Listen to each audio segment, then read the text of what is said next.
Hello students, आज हामी solve गर्न गइरहेको छौँ एउटा सिटिभिटीमा सोधिएको question related to soil mechanics र सोइल मेकानिक्स भित्र पनि पार्टिकल डिस्ट्रिब्युसन कर्भ रिलेटेड हामीलाई सिभ एनालाइसिस रिलेटेड एउटा क्वेसन सोधेको रहेछ। क्वेसन यस प्रकार छ, the following information was obtained from the sieve analysis test carried out on a soil sample weighing 520 grams. हामीले माथि सिभको साइज दिएको छ र तल weight retained on each sieve तल दिएको छ हामीलाई। र क्वेसनले सोधेछ plot the particle distribution curve and find out the coefficient of curvature and uniformity coefficient. So यस्तो खाले क्वेसन सल्भ गर्नको लागि सबभन्दा पहिला त हामीले के गर्नु पर्यो, स्टेप 1 के हुन्छ हाम्रो? Step 1 is to draw particle distribution curve. यो पार्टिकल डिस्ट्रिब्युसन कर्भ ड्र हुन्छ हाम्रो सेमिलग ग्राफ पेपरमा। Semilog graph paper, semilog graph पेपरमा देखाइदिन्छु। यस्तो हुन्छ जहाँ एकपट्टि हाम्रो लग स्केल हुन्छ र एक्स एक्सिसमा लग स्केल र वाई एक्सिसमा हाम्रो नेचुरल स्केल दिएको हुन्छ। यो लग सेमिलग ग्राफ पेपरमा हामीले यो प्लटिङ गर्नुपर्ने हुन्छ। अब यो पेपर कतिपय ठाउँमा एक्जाममा यो लग्न पनि दिन्छ, या इन केस एभाइलेबल छैन यदि लग्न दिएन भने हामीले यसलाई कपीमा आफैले पनि रिड्र गर्न सक्छौँ। म त्यसको आइडिया पनि दिन्छु। ल, सेमिलग ग्राफ पेपरमा ड्र गरिसके पछाडि त्यो ग्राफबाट हामीले भ्यालु निकाल्छौँ D10 को, D30 र D60 को। D10, D30, D60 हामीले निकाल्छौँ पार्टिकल डिस्ट्रिब्युसन कर्भबाट। यो तीनटा भ्यालु आइसके पछाडि हामी युनिफर्मिटी कोफिसिएन्ट निकाल्छौँ जसको फर्मुला हो D60 अपॉन D10। त्यसरी नै कोफिसिएन्ट अफ कर्वेचरको फर्मुला निकाल्छौँ CC, that is equal to D30 square by D60 into D10। ठिक छ। सो अब हेरौँ, semilog graph paper in case available छैन भने एक्जाममा हामीले प्लट कसरी गर्ने एउटा रफ टाइपको म यहाँ देखाउन गइरहेको छु। र सेमिलग ग्राफ पेपर प्लट गर्नको लागि के गर्नु, सबभन्दा पहिला हामीले के गर्छौँ भने एउटा लाइन तान्नु एक्स एक्सिसको,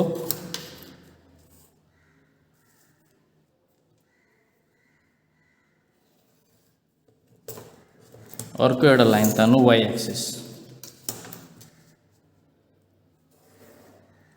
सेमिलग ग्राफ पेपरमा नामले भने जस्तै सेमिलग, यो पुरै लग हुँदैन, यसको आधी एक्स एक्सिस मात्र के हुन्छ हाम्रो लग स्केलमा हुन्छ र वाई एक्सिस हाम्रो के हुन्छ नेचुरल स्केलमै हुन्छ। त सेमिलग प्लट गर्नको लागि एक्स एक्सिसमा हामी के गर्छौँ भने केही इक्वल इन्टरभलमा, जस्तै मैले यहाँको लागि के गरेको छु भने यहाँको लागि मैले इन्टरभल लिएको छु 12, त्यस पछाडि लिने 9, 12 9 ले 21, यहाँबाट मैले लिएँ अब 9, त्यसपछि लियौँ हामी 5, 12 9, त्यसपछि 7, त्यस पछाडि लियौँ हामी 5, त्यस पछाडि लिदियौँ 3। अब यसलाई ड्र गरौँ, लाइन यहाँबाट कोर्दियौँ।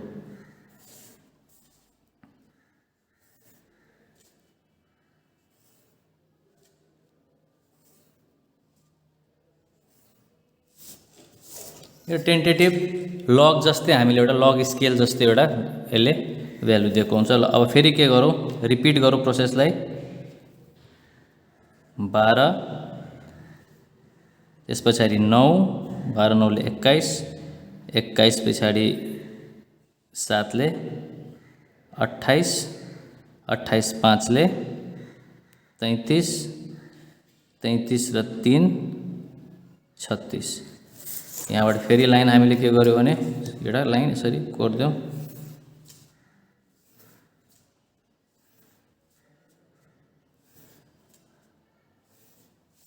यो टेन्टेटिभ हो, कुनै यो रुल नै होइन कि यति यतिमै कोर्नुपर्छ भनेर। यस लग ग्राफ लग जस्तो यो देखिन्छ र हाम्रो एन्सर लगभग हल्का approx near to the correct value आउँछ। फेरि सेम प्रोसेस रिपिट गरौँ। मैले यहाँ पज गरेँ। ल, त्यो मेरो अलि मोटो, यो यसको निब अलि मोटो भएकोले गर्दा मैले यहाँ डट पेनबाट गरेको छु। यहाँ मैले यहाँ चाहिँ इन्टरभल कतिको लिएको छु भने यहाँ मैले इन्टरभल लिएको छु 12 mm को, त्यस पछाडि 9 mm को, 5 mm को, 3 mm को र 2 mm को। डट पेनको निबल अलिकति पातलो भएकोले मैले यो सानो सानो इन्टरभल यहाँ लिएको छु। यो 12 यो मैले 12 राखेँ, त्यसपछि यो डिस्टेन्स 9, त्यस पछाडि यो डिस्टेन्स 5, फेरि यो 3, त्यसपछि यो 2। त्यसरी गरेर मैले के गरेँ भने रिपिट गरेको छु यसैलाई। र यो साइड मैले 1.5 cm को इक्वल इन्टरभल लिएको छु यतापट्टि। यो हाम्रो नेचुरल स्केल हुन्छ। ठीक छ। यति गरिसके पछाडि मसँग यहाँ एभाइलेबल छ, म त्यसैले मैले यहाँ सेमी लग ग्राफ पेपर नै युज गर्नेवाला छु। इन केस इक्जाममा सेमी लग ग्राफ पेपर एभाइलेबल छैन भने यसरी कोर्न सक्नुहुन्छ। यति हो। ल अब अगाडि बढौँ हाम्रो क्याल्कुलेसनमा। ल अब त्यो सेमी लग ग्राफ पेपरको युज कहाँ आउँछ म एकछिनमा भन्छु। यो पहिला हेरौँ, हामीले क्याल्कुलेसन टेबल पहिला तयार गरौँ। क्याल्कुलेसन टेबलमा एउटा कलममा सिप साइज लेख्छौँ, अर्को कलममा वेट अफ सोइल रिटेन्ड लेख्छौँ, जुन कि हामीले क्वेसनमै दिएको हुन्छ। त्यस पछाडि एउटा कलम थप्ने percentage retained, percentage weight retained. यो पर्सेन्टेज वेट रिटेन्डको फर्मुला हुन्छ A/520 × 100। मैले यो कलमलाई A भनेको छु, यसको सबै भ्यालुलाई A भनेको छु भने A/520 जुन कि हाम्रो टोटल वेट हो गिभन स्याम्पलको। त सपोज हाम्रो यो केसमा 22.75 छ A को भ्यालु बाई 520 × 100। यो गरेर मैले यहाँ क्याल्कुलेट गरेँ। 22.75 डिवाइडेड बाई 520 × 100% गर्दा 4.375, मैले यसलाई 4.38 लेखेँ, 4.38। सिमिलरली यसको गरौँ, 64.75 डिवाइडेड बाई 520 × 100%, 12.45, 12.45। यसरी नै म यो सब क्याल्कुलेट गरेर अहिले एकछिनमा देखाउँछु। ल मैले यो सबैको क्याल्कुलेट गरिसकेको छु। तपाईहरुले भिडियो पज गरेर यहाँबाट रिडिङ लिन सक्नुहुनेछ। मैले यहाँ तल प्यान एड गरेको छैन, किनभने प्यान हाम्रो सिप होइन, हामी यहाँ सिपको साइजहरू मात्र लेख्छौँ। र यदि सिपको साइजहरू माइक्रोनमा दिएको छ भने त्यसलाई 10⁻³ ले मल्टिप्लाई गरेर एमएममा कन्भर्ट गरेर एमएममा मात्र यहाँ लेख्नु। हामीले यहाँ स्पेसिफिकली हामीले के गरेको छ भने इन्डिकेट गर्दैछौँ कि सिप साइज हाम्रो एमएममा छ। यति गरिसके पछाडि अब cumulative retained, cumulative percentage retained. Cumulative percentage retained भनेको यहाँ जति छ त्यो यसमा लेख्ने, यसलाई यसमा जोड दिने, यसलाई यसमा जोडेर यतापट्टि लेख्ने। सो 4.38 प्लस 12.45 गर्दा आयो मेरो 16.83। अब यसलाई यसमा जोड्ने, 16.83 प्लस 12.69 29.52। सिमिलरली म गर्दै गइरहेको छु। ल मैले यो क्याल्कुलेसन गरिसकेँ कम्युलेटिभ वेट रिटेन्ड। अब पर्सेन्टेज फाइनर देनमा वा कम्युलेटिभ वेट पास्ट भन्दा पनि हुन्छ। मैले यहाँ पर्सेन्टेज फाइनर देन लेखेको छु। यसलाई मैले सी भनेर, यो सी को फर्मुला के हुन्छ 100 - b। बी मैले यो कलमको नाम दिएको छु भने 100 - b गर्दै जाने। 100 - 4.38, 100 - 4.38 95.62। त्यसरी नै 100 - 16.83 83.17। त्यसरी नै सिमिलरली गर्दै जाने। ल मेरो क्याल्कुलेसन यहाँ कम्प्लिट भइसकेको छ। अब यति क्याल्कुलेसन गरिसके पछाडि यसलाई हामीले प्लट गर्नुपर्ने हुन्छ सेमी लग ग्राफ पेपरमा। यहाँ ध्यान दिनुपर्ने कुरा के हो भने सेमी लग ग्राफ पेपर प्लट गर्नको लागि दुईटा भ्यालु चाहिन्छ, एक्स एक्सिसको भ्यालु एफसीसा र वाई एक्सिसको भ्यालु जसलाई हामी अर्डिनेट भन्छौँ। भने यतापट्टिको जुन यो भ्यालु छ यो हाम्रो वाई एक्सिस भइहाल्छ भने यतापट्टिको सिप साइजको जुन भ्यालु छ यो हाम्रो अब एक्स एक्सिस भइहाल्छ। अब यहाँबाट नोट गर्नुपर्ने कुरा के छ, वाई एक्सिस त हाम्रो 0 देखि लिएर 100 को बिचैमा हुन्छ। जुनसुकै केसमा पनि, जुनसुकै न्युमेरिकलमा पनि 0 देखि लिएर 100 को मिनिमम भ्यालु 0 भन्दा बढी नै हुन्छ र म्याक्सिमम भ्यालु 100 भन्दा कम नै हुन्छ। यो ठिक छ। तर sieve size for different sets of sieve यो चाहिँ भ्यारी गर्न सक्छ। अहिलेको केसमा हाम्रो मिनिमम सिप साइज कति छ, यहाँ लेखेको मिनिमम सिप साइज छ हाम्रो 0.075 mm। भनेको हाम्रो एक्स एक्सिसको मिनिमम भ्यालु छ 0.075 mm।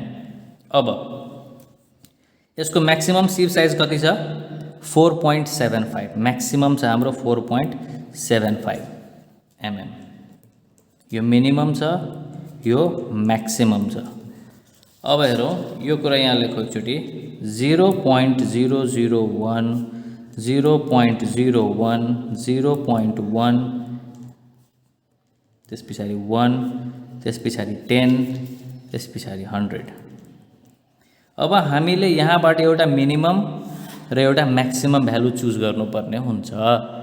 यहाँबाट मिनिमम कुन लिने, जुन यहाँको मिनिमम भन्दा पनि सानो होस्, र म्याक्सिमम भ्यालु कुन लिने, यहाँको म्याक्सिमम भन्दा जस्ट अलिकति ठुलो होस्। यहाँको मिनिमम भन्दा जस्ट सानो र यहाँको मिनिमम भन्दा जस्ट ठुलो। त सबभन्दा कम छ हाम्रो 0.075। यदि हामीले यो लिन्छौँ भने धेरै नै कम भइहाल्छ। यो भन्दा सबभन्दा नजिकमा कम पर्ने भनेको 0.01। यो ग्राफ सेमिलग ग्राफ बनाउने एउटा म त्यो ट्रिक एउटा सिकाइरहेको छु। 0.075 चाहिँ सबभन्दा मिनिमम। यो भन्दा कम जुन साइज छ एभल जस्ट हल्का कम भनेको 0.01। ठीक छ, 0.01 पछि मात्र हाम्रो 0.075 आउँछ। अब सबभन्दा म्याक्सिमम यो भन्दा जस्ट ठुलो, यो भन्दा जस्ट सानो लियो। अब यो म्याक्सिमम भन्दा जस्ट ठुलो कुन चाहिँ हाम्रो यो केसमा 1 हुँदैन, 10 चाहिँ हुन्छ। फेरि यहाँ म्याक्सिमम सिभ साइज 4.75 को ठाउँमा यदि 20 mm भइदिएको भए फेरि 10 हुन्थेन, 100 लिन्थ्यौँ हामी। सो यो केसमा हाम्रो म्याक्सिमम सिभ साइज चाहिँ 4.75, त्यसैले हामी लियो भ्यालु 10। सो हाम्रो एक्स एक्सिसको भ्यालु कहाँदेखि कहाँसम्म रेन्ज भ्यारी गरिरहेको छ भने 0.01 देखि लिएर 10 सम्म। अब यो लिनुपर्ने कारण के म अहिले तपाईँलाई भन्छु।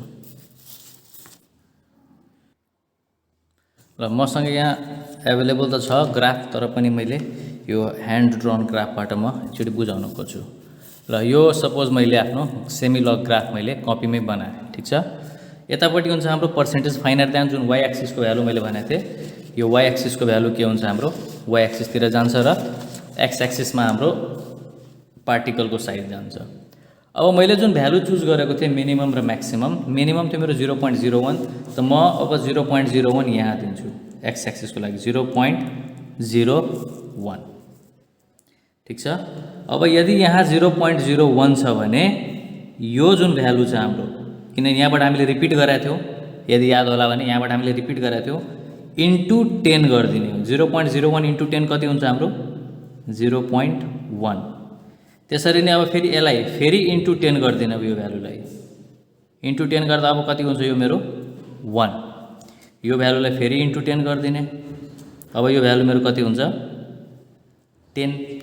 यतिभित्र मेरो पार्टिकल साइजहरू आइहाल्छ। इनकेस यतिभित्र आएन, एउटा 20 mm को सिभ अझै युज गरेछ भने अब हामी के गर्छौँ, यसलाई फेरि इन्टु 10 गरिदिने, अब यो भइहाल्छ मेरो 100। ठिक छ, सेमिलगलाई कसरी रिड गर्छौँ हामी त्यो कुरा ध्यान दिउँ। यदि यो 0.01 छ भने यता 2 लेखौँ, यो 4, यो 6, यो 8। अलि मैले सानो लेखेको छु तर पनि देखिनु पर्ने। यो पनि हुन्छ 2, 4, 6, 8, फेरि यो 10, 2, 4, 6, 8, 2, 4, 6, 8। ओके, अब 5 डिभिजन गरेको छ यहाँ। 0.01 देखि लिएर 0.1 सम्म 5 वटा डिभिजन छ। एउटा डिभिजनले 2, अर्को 4, 6 अनि अर्को 8, त्यसपछि फेरि 0.1 आयो।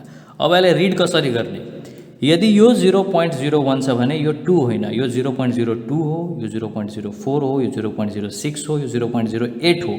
अब यो 0.1 भयो भने यो फेरि 2 होइन, यो अब 0.2 हो, 0.4 हो, 0.6 हो, 0.8 हो। यहाँ 4 लेखेको छ भने यहाँको पनि हामीले हेर्नु पर्यो। यो 4 लाई योसँग मल्टिप्लाई गर 0.4, त्यसरी नै यो 0.6। सिमिलरली अब यो भ्यालु 2 नै हो, किनभने 1 इन्टु 2 गर्दा 2 नै भयो, 4 इन्टु 1 गर्दा 4 नै भयो, 6 1 जा 6, यो 8, यो 10। त्यसरी नै यो 2 होइन, अब यो के हो हाम्रो 2 इन्टु 10 20, यो 40, यो 60, यो 80 अनि यो 100। यसरी हामी रिड गर्छौँ। ठिक छ, अब म प्रोसेस गरेर अब म अगाडि बढेँ है त। सबभन्दा पहिलाको मेरो भ्यालु छ एक्स एक्सिसमा, यहाँ हेरौँ 4.75 भने वाइ एक्सिस कति हुन्छ हाम्रो 95.62। 4.75 मा 95.62, त 4.75 कहाँ छ मेरो हेरौँ 4.75, यो 1 हो, यो 2 हो, यो 4 हो। 4.75 भनेको बिचमा मेरो 4.5 होला, कतै यतापट्टि छ कतै, यो पोइन्ट छ मेरो 4.75 भने 4.75 मा अब तिमी स्केल लगाउँछौ 4.75। यो 4 होइन, फेरि कन्फ्युज नहुने, यो 4 होइन, यो 40 हो।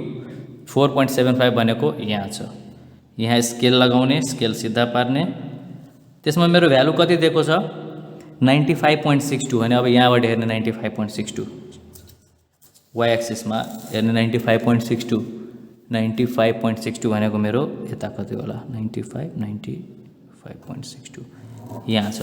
सो एउटा पोइन्ट मेरो यहाँ आयो, ठिक छ। अब अर्को सिमिलरली नेक्स्ट पोइन्ट हेरौँ। 2 मा छ 83.17, 2 मा छ 83.17, 2 भनेको मेरो यही हो 2, यहाँ हेरौँ 2 भनेको मेरो यही हो 2 × 2,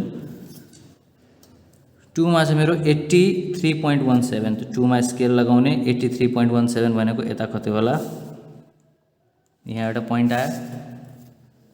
त्यस पछाडि फेरि 1 मा छ मेरो 70.48, 1 हाम्रो यहाँ क्लियर छ, 1 मा छ हाम्रो 70.48, 70.48 भनेको यता कति छ, ठिक छ। 3टा पोइन्ट आयो।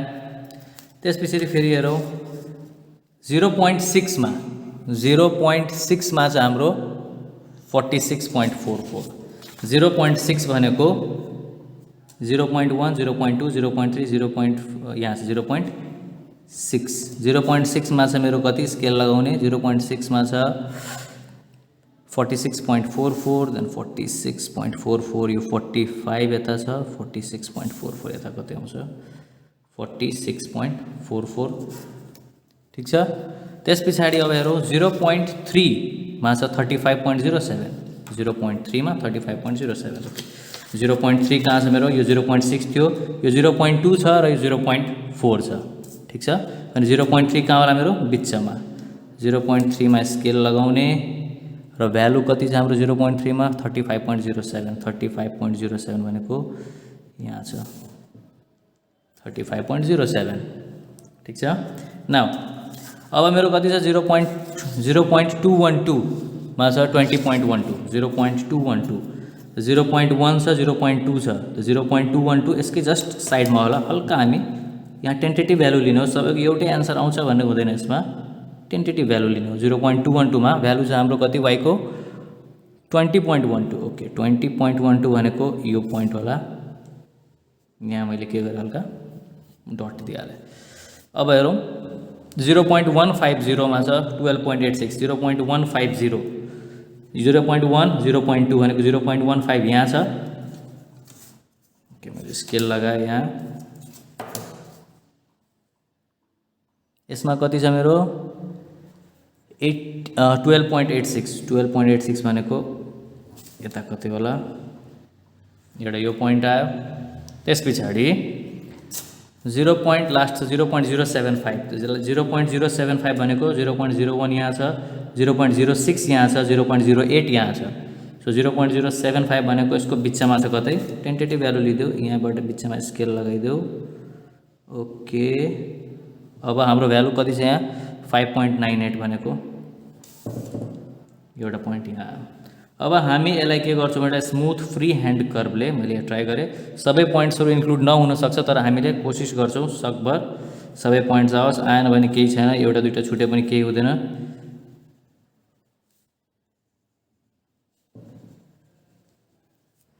यो जुन कर्भ छ हल्का अझै स्मुथ बनाउन सक्यो, एउटा पोइन्ट हाम्रो हल्का बाहिर र केही फरक पर्दैन यसले। यो हाम्रो कर्भ जुन छ यो कर्भ हाम्रो पार्टिकल डिस्ट्रिब्युसन कर्भ, जुन कि प्लट गर्न भनेको छ हामीलाई, एउटा एन्सर यो भइहाल्यो हाम्रो, ओके अलि बोल्ड गरिदिएँ मैले हेर्न अलि, यो चाहिँ हाम्रो पार्टिकल डिस्ट्रिब्युसन कर्भ। नाउ अब यो पार्टिकल डिस्ट्रिब्युसन कर्भबाट हामीले 3टा भ्यालु निकाल्नु पर्ने हुन्छ, D10, D60 र D30। त्यसको लागि के गर्ने हामीले 10 बाट एउटा लाइन फाल्ने हरिजेन्टल, 30 बाट फाल्ने,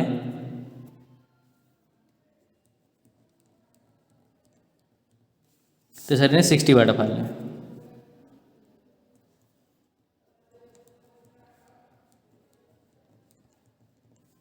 अब यसलाई के गरिदिने तलपट्टि प्रोजेक्ट गरिदिने डाउन साइडमा जहाँ इन्टरसेक्ट गरेछ,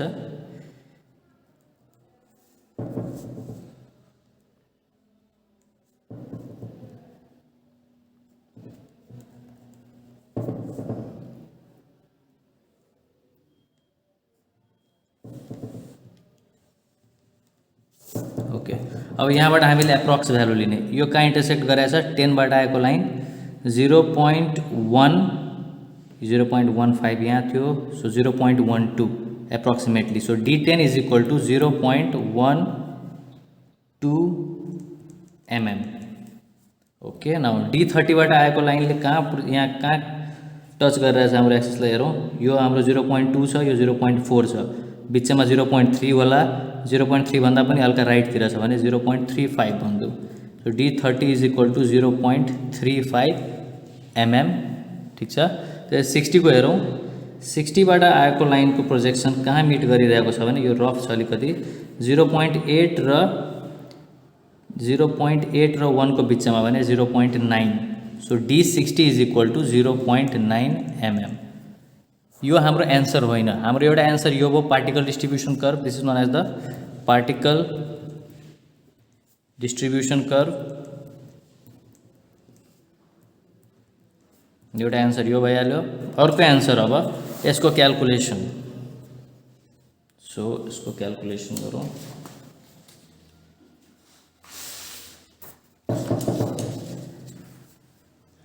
Now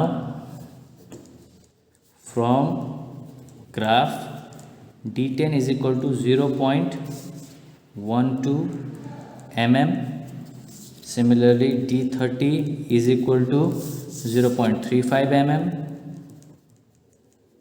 and D60 is equal to 0.9 mm।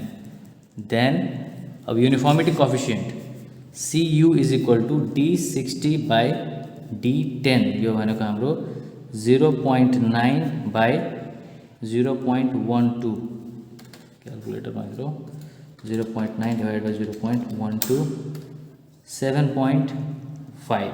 त्यसरी नै CC कोएफिशिएंट अफ कर्वेचर को formula D30 square by D60 into D10 भनेको D30 भनेको हाम्रो 0.35 स्क्वायर बाई D60 भनेको 0.9 इंटू D10 भनेको 0.12, 0.35 स्क्वायर डिवाइडेड बाई 0.9 इंटू 0.12,